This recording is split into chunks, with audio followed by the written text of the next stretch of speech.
When I first read this book, there was a part that made me raise an eyebrow. Robert Kiyosaki said that rich people don't work for money. I thought, what's that even mean? Here's how I see it. It's not that rich people never work or that everything's given to them. They work differently. They build systems and structures that create long-term wealth. This can take many forms. Some create big businesses and hire lots of people. Others might work hard for a while and then let their investments grow with compound interest. There are so many ways not to be chained to working for money. Let me share a few made-up examples of the methods they use to help you better understand. A 42-year-old guy, let's call him Brian, doesn't have to work for money anymore if he doesn't want to. A couple of years after college, Brian managed to save just enough money for a down payment on a small 3-bedroom 2-bath house. It wasn't his dream home or in the perfect location. Actually, it needed a lot of fixing up.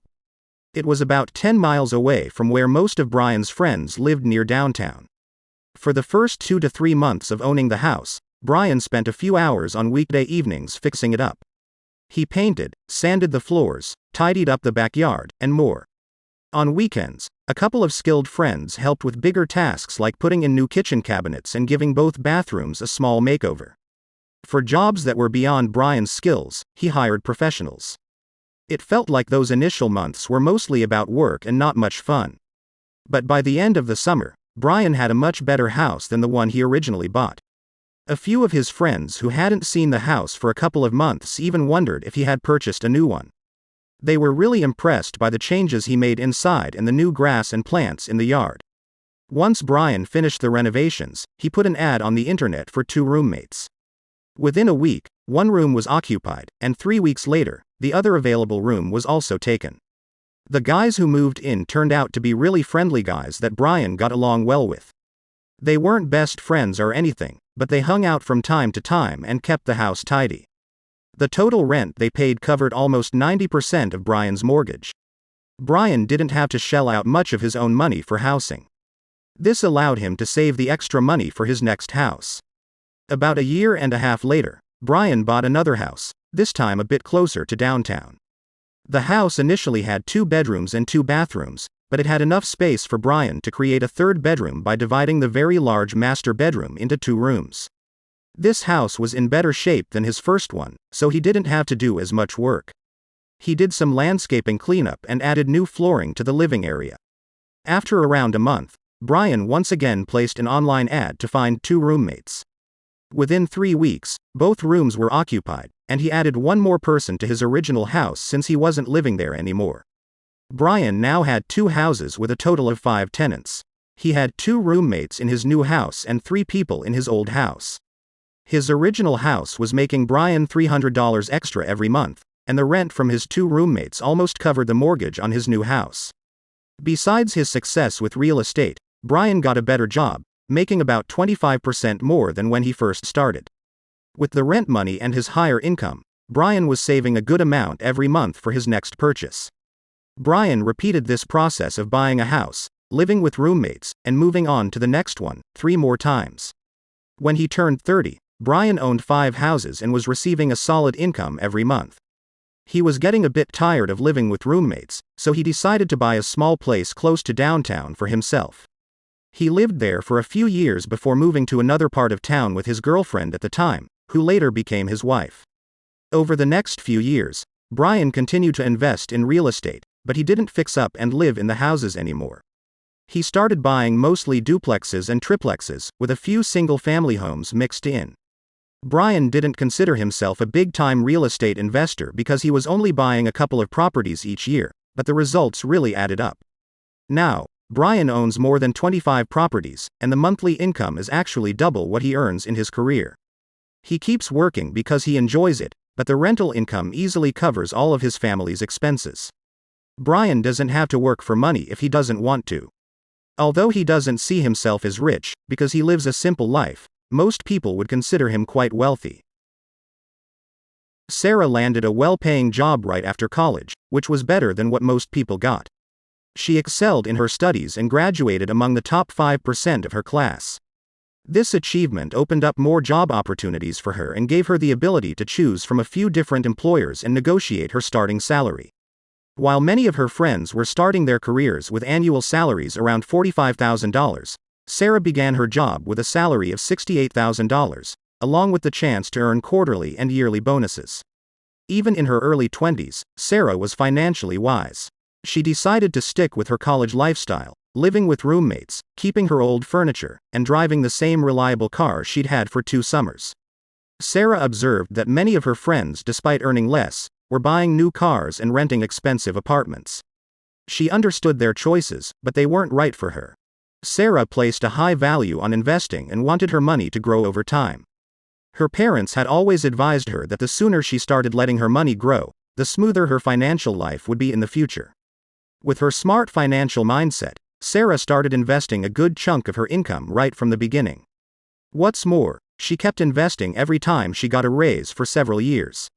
And even now, she's still putting a good amount of money into investments because she knows how compounding works. In her first year after college, Sarah invested $12,000. She had enough left for bills and fun, and she never felt like she was missing out.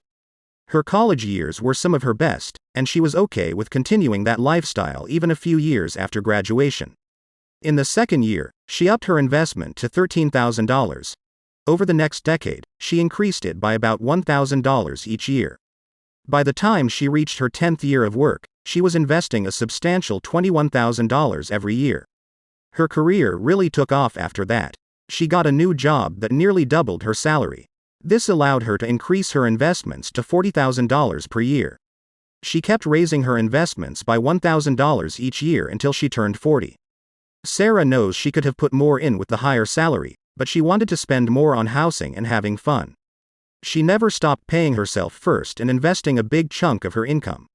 Sarah felt like she was handling it all, and she certainly was. At first, Sarah's money grew slowly.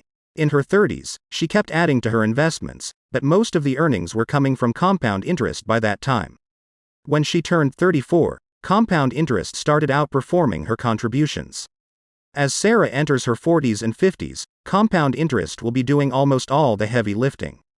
Even if she doesn't contribute anything for the next 20 years, her money will continue to grow significantly. If Sarah were to literally contribute nothing from 45 to 60, this is how her investments are projected to perform. At this stage, she doesn't need to work to make money, assuming she follows a sensible withdrawal rate. Compound interest becomes the primary source of her income once she has reached this milestone in her financial journey. Kevin worked a few years after college in a regular job. He found it okay, but he made a decision that by his 25th birthday he would start his own business. Kevin believed he had the skills and determination to make it happen. He also found some excellent mentors after college who provided valuable guidance on what he needed to succeed. Combining this with his passion for reading business books and studying successful entrepreneurs, he was well prepared to venture out on his own. The initial couple of years of starting his business were quite challenging for Kevin. He struggled to make a profit for the first year and a half, relying on the savings he had accumulated while working. There were moments when he questioned if it was worth it. Despite those doubts, Kevin persisted and began turning a profit before his business reached its second anniversary. After 3 years, he hired his first employee, and by the 4th year, 2 more joined the team. It felt like time was passing quickly. By year 10, all of Kevin's hard work and perseverance began to pay off. He transformed his small company with only a few employees into a business with over 50 employees, and a proficient management team that could run things smoothly even when he was on vacation. Kevin worked on spending more time away from his business. He began by taking week-long vacations, then extended them to 2 weeks, and eventually tried a whole month. During this time, he noticed that things remained equally efficient even in his absence. To test it further, he took a 3-month break, and the same positive outcome occurred. Kevin felt confident that he had established a system within the company that allowed it to function successfully with or without his direct involvement. At this point, Kevin had several choices. He could carry on working in the business on a daily basis, reduce his work hours, or even think about selling the business. Whether he chose to work or not, the income would keep flowing, and the decision was entirely his to make. All 3 people created the setup for their money to grow significantly, making the need for daily work no longer a must. They each got wealthy through different means, but they all reached the same result of not needing to work for money. There are countless ways to have your money generate income for you. While starting a successful business or company can certainly accelerate the wealth building journey, it's not mandatory. Even those with regular jobs who consistently invest their money can also attain substantial wealth.